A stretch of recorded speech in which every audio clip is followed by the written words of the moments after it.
السلام عليكم، ازيكم عاملين ايه؟ النهارده هنعمل مع بعض احلى قرص بالسكر. بس قبل ما نبدا ما تنسوش تعملوا لايك للفيديو.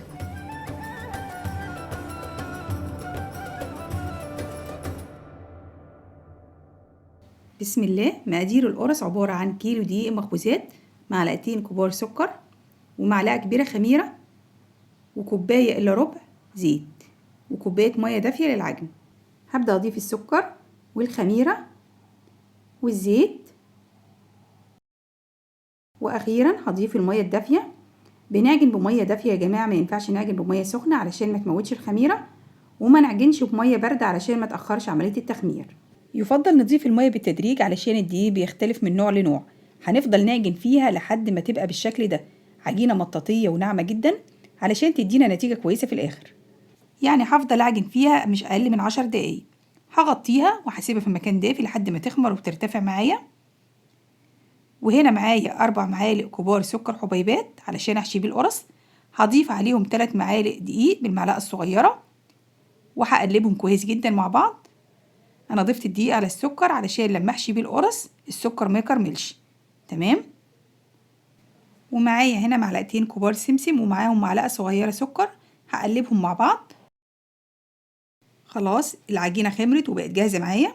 لازم تسيبوها لحد ما تخمر وترتفع زي ما انتوا شايفين معايا كده. هاخد جزء من العجينه وابدا الف رول، وهقسمها لقطع صغيره. وزن القطعه 50 جرام.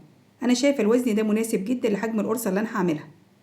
لو عايزين تعملوا قرصه اكبر مفيش مشكله، ممكن تخلوها 70 جرام، بس انا شايفه الوزن ده مناسب جدا.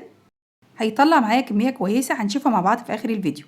هبدا افرد العجينه بايديا زي ما انتوا شايفين، وهحشيها بمعلقه صغيره سكر، وهقفل العجينه كويس جدا على السكر علشان لما ادخل القرص الفرن السكر ما يطلعش بره ويسيح. دي خطوه مهمه جدا يا جماعه نركز فيها. ومحضره ربع كوبايه لبن والفرشه. هبدا ادهن وش القرصه وهنزل بيها في السمسم، وهضغط بالراحه كده واحاول افردها بشكل دائري على قد ما اقدر، وفي نفس الوقت بغلفها بالسمسم. حلو قوي كده. ومحضره جنبي صاج ما دهنتوش اي ماده دهنيه. زي ما شفتوا معايا مقادير القرص بسيطه جدا وطريقه تحضيرها مفيش اسهل من كده. اتمنى تجربوها وتقولوا لي رايكم فيها ايه. عايزه اقول لكم اللي عملت القرص النهارده اميره بنتي، بصراحه تسلم ايديها. طعمها حلو قوي وريحتها تحفه. هندخل القرص الفرن على الشبكه في النص على اعلى درجه حراره.